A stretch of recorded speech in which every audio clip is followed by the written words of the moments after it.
kapon para may makita na sitwasyon ng matanda dito.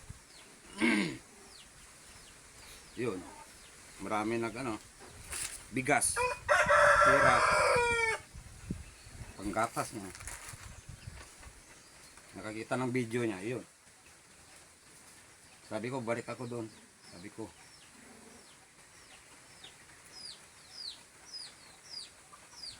naiyakan ko kahapon eh. Umalis ako eh. Walang pagkain. May dalang bigas ko kahapon, hindi ko na kinain. Binigay ko na sa kanila.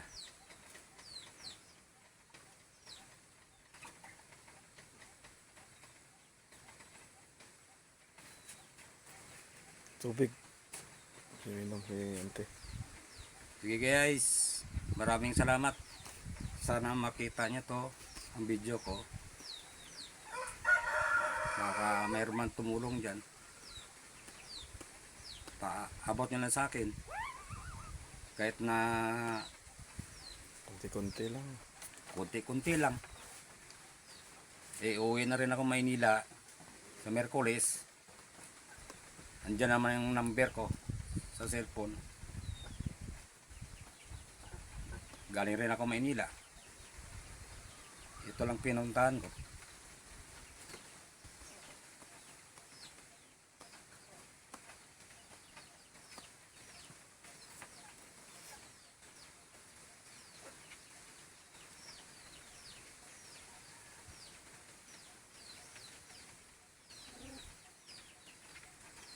Hindi ko alam.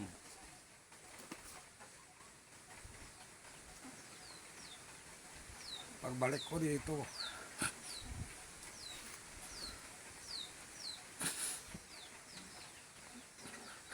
hindi ko alam buhay pa to.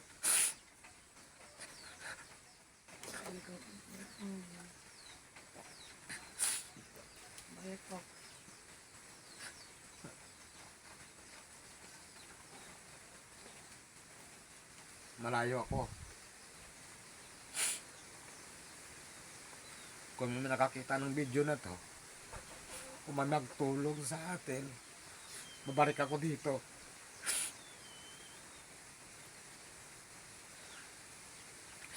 Kapon nandito ako. Kita ko sa sitwasyon. Kita mo bahay. Butas-butas. Hangin. Sako lang.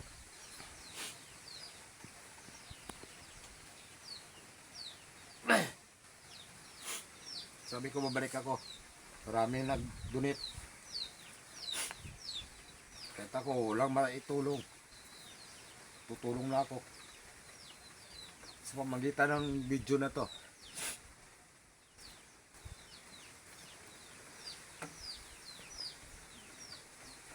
Walang asawa. Dalawa na silang anak niya. Kapon umalis na ako bigla. Naiyak na, tumalikod na ako. Naiyak ako. Dahil walang pagkain. Walang bigas. May dala akong bigas. Sabi ko kakainin namin doon. Sa ilog. Wala, bumalik na lang ako. Binigay ko na sila. Uwi na lang ako. Sabi ko, malay mo, may tumulong. Di, babalikan kita.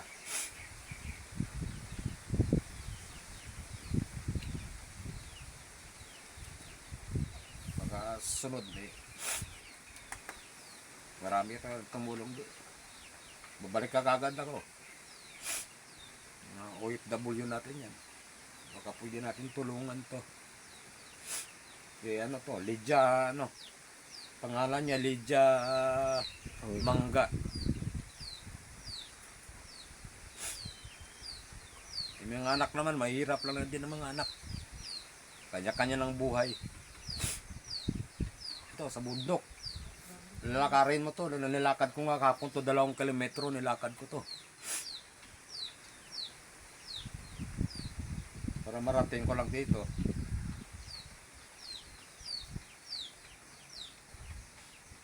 Sige guys. Maraming salamat.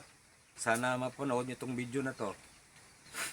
Para mayroong anong puso dyan. Kayo na ang bahala. Kahit kunting tulong lang po. Salamat.